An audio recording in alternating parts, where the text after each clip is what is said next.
Bom dia, amigos, tudo bem com vocês? Então, nesse vídeo nós vamos trabalhar, vamos dar sequência a um conteúdo que a gente iniciou no livro anterior, Idade Média.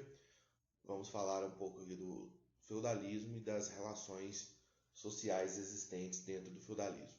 Antes da gente iniciar esse conteúdo, eu gostaria de revisar com vocês alguns pontos importantes para que vocês possam se localizar aí temporalmente, entender melhor do que se trata o nosso conteúdo de hoje. A gente estudou, nos módulos anteriores a Idade Média, mas a gente estudou a chamada Alta Idade Média, É o período ali que compreende o final do século V, até os anos 1000, basicamente, É a fase onde você tem a formação dos reinos bárbaros germânicos, a exemplo do reino franco que foi estudado por nós, Então, nós vimos que nesse período da Alta Idade Média, o feudalismo, com todas as suas características, ele ainda não havia se estabelecido,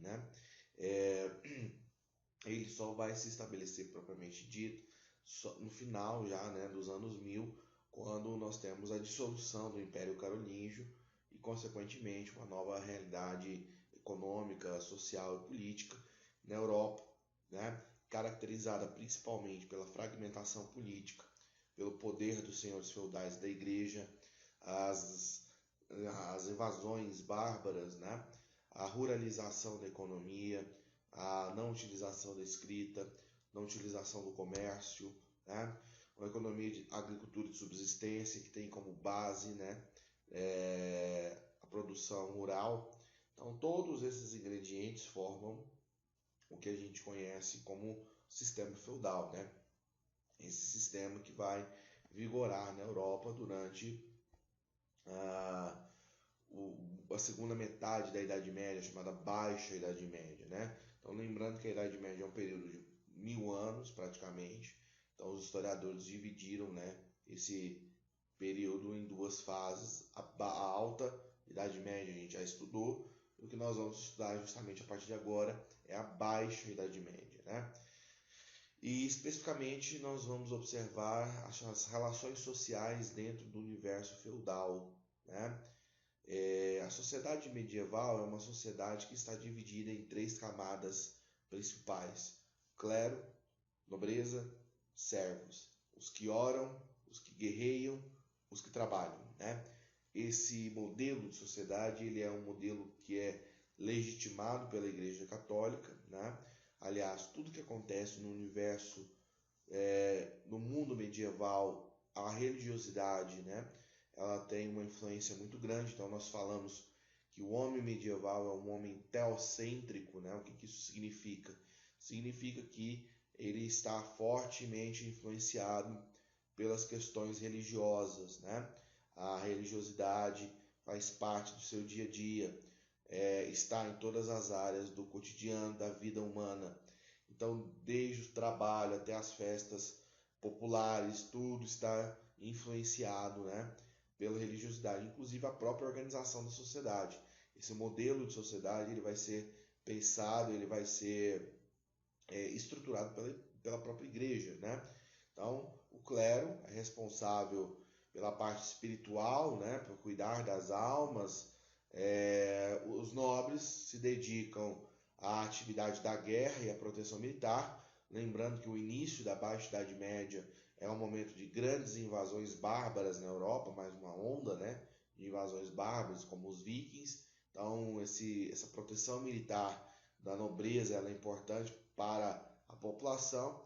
E, por último, os servos, que são os trabalhadores, vivem nos feudos, produzem, e pagam uma série de tributos. Nós já falamos desses tributos: talha, corvéia, banalidades, o dízimo, E esses tributos, esses impostos, garantem o sustento da nobreza e do próprio clero também, Então, a gente tem que observar esse processo. O servo, ele não é uma propriedade do seu senhor, Ele não é um escravo. A servidão, ela acontece de forma compulsória na Idade Média, O servo, ele trabalha, paga tributos, ele está preso à terra, ou seja, a condição de servidão ela é hereditária, né? Ela passa de pai para filho, mas ele não é uma mercadoria, então ele não pode ser comercializado, ele não pode ser vendido, né? Como um escravo. Então é bom a gente ressaltar, né, esses aspectos. Outra questão que é importante a gente também pensar aqui, né, nesse período das relações sociais da Baixa Idade Média, comparando, né, essa fase com outras civilizações do mesmo período. A gente estudou os árabes, os bizantinos, por exemplo, e vimos, né, que culturalmente falando, até mesmo do ponto de vista científico, esses caras estavam, né, muito na frente do Ocidente medieval europeu. Tá? A Idade Média você vai ver, principalmente na Baixa Idade Média, um declínio cultural muito grande. Né? Na Alta Idade Média nós tivemos ainda a presença, né, do Renascimento Carolíngio, enfim. Só no final da Baixa Idade Média, nos 2 séculos, que nós vamos ver uma retomada, né, de um florescimento cultural em torno justamente das universidades medievais, mas nós vamos falar disso daqui a pouco. As relações produtivas dentro de um feudo. Como eu disse, o feudo é um pedaço de terra, ele pertence ao senhor feudal, que é um nobre, né, que transmite essa nobreza, né, e esse feudo por hereditariedade, né, passa de pai para filho. A igreja também é uma grande senhora feudal, também possui feudos, possui terra, né? E o trabalho realizado nesse feudo, nessa terra, é através da servidão, né? Os servos vão trabalhar, pagar os tributos e isso garante o sustento, né, das outras camadas do universo da sociedade medieval. E além, né, de trabalhar, eles têm uma série de obrigações. Então nós temos um modelo onde prevalece, né, uma relação de produção estamental, né? Não adianta o sujeito trabalhar, o servo podia trabalhar até se esgotar, até morrer, por exemplo, né? Isso não garantiria a ele a possibilidade de ascensão social, porque a ascensão social dentro do universo medieval, ela não acontece, né, com acúmulo de riqueza. Ela está ligada à questão da origem do nascimento, né? Como a gente viu, a sociedade ela é dividida, ela é tripartida, né? Então, por mais que você possa trabalhar, possa acumular alguma riqueza, o servo jamais será um nobre. Ele poderia chegar a ser um nobre? Poderia, mas isso aí é um outro processo, uma outra discussão que não tem nada a ver, não está relacionada ao acúmulo de riquezas, né? Então, é importante a gente observar, tá? Os servos compunham a maior parte da população, né? Viviam em péssimas condições, justamente porque a carga de tributos, de impostos era extremamente elevada, né? Então, basicamente, os caras trabalhavam para pagar os tributos, pouco sobrava para a sua própria sobrevivência, tá? O trabalho, esse sistema, né, de exploração dessa mão de obra servil, ele era, né, como eu disse, legitimado pela própria igreja. Então você tem aquela tripartição, né, os que oram, o clero é responsável, né, pela proteção espiritual da sociedade medieval, a nobreza é responsável pela defesa, né, da sociedade medieval, e o servo é o cara que vai trabalhar, né, para sustentar os outros 2 segmentos. Tudo bem, meninos? Para a gente poder fechar, vamos falar um pouco aqui das relações entre nobres, né, os acordos políticos feitos entre a nobreza feudal, que são as relações de suzerania e vassalagem.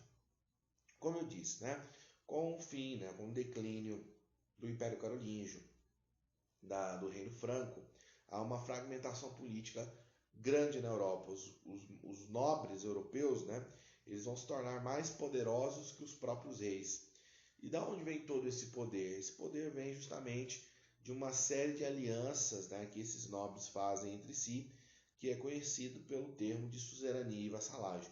Como é que funciona a suzerania e a vassalagem, né? O nobre deseja obter apoio militar forjar uma aliança com outro nobre. Então ele procura, então é uma relação exclusivamente feita entre nobres, tá? Você não vai ver um acordo de suzerania e vassalagem entre um nobre e um servo, por exemplo. Tá? Então o nobre procura outro nobre, olha, eu preciso da sua ajuda, do seu apoio militar, né? E ele vai então dar a esse nobre um pedaço do seu feudo. Em troca, esse que recebe o feudo vai servir militarmente, ter obediência em relação ao outro nobre. Então, o suzerano é aquele que doa o pedaço do feudo, né? E o vassalo é aquele que recebe. O vassalo ele vai dever obediência, fidelidade e serviço militar para o seu suzerano. Ah, professor, tinha um contrato, tinha um pacto, como é que funcionava? Eles faziam uma cerimônia chamada homenagem, né? Aonde esse acordo era selado. E aqui, meus meninos, meus caros, a gente vive uma sociedade que é uma sociedade que pauta pela questão da ética, da moral, né? Então, aqueles valores cavaleirescos, né, ainda são muito presentes, né? Então, não havia um contrato escrito, mas o cavaleiro, o nobre que dava a sua palavra, ali já era o suficiente para selar esse acordo, né? O acordo ele era hereditário, ou seja, né, ele passava de pai para filho. Então, se eu sou, suponhamos, eu sou o vassalo, né, de um nobre, quando esse nobre morrer, eu vou ser vassalo do filho dele, do neto dele, assim por diante, até o momento que ele resolver me dispensar, né, quando ele não precisar mais do meu apoio. Essas relações de suzerania e vassalagem, elas criavam, na verdade, né, uma espécie de uma teia de aranha das relações políticas entre os nobres europeus. Por quê? Porque um nobre podia ser, ao mesmo tempo, suzerano de um outro nobre e vassalo de um outro nobre, né? Então, isso tornava as relações políticas dentro da Europa algo muito complexo, né? E várias e várias guerras vão ser travadas aqui na Europa nesse período justamente por causa, né, dessas relações de suzerania e vassalagem, e dessa forma os nobres eles vão acumulando poder e em detrimento dos reis que vão perder poder. Não é que o rei deixou de existir, não é isso. Ele continua existindo, mas ele perde toda a sua força, né, aquela força que tinha, né, ali no período do Carlos Magno, né, que a gente estudou. Aquele rei centralizador ele desaparece e a fragmentação ela vai ser a principal característica da Baixa Idade Média. Tudo bem, pessoal? É isso aí. Nós vamos dar sequência no nosso próximo vídeo.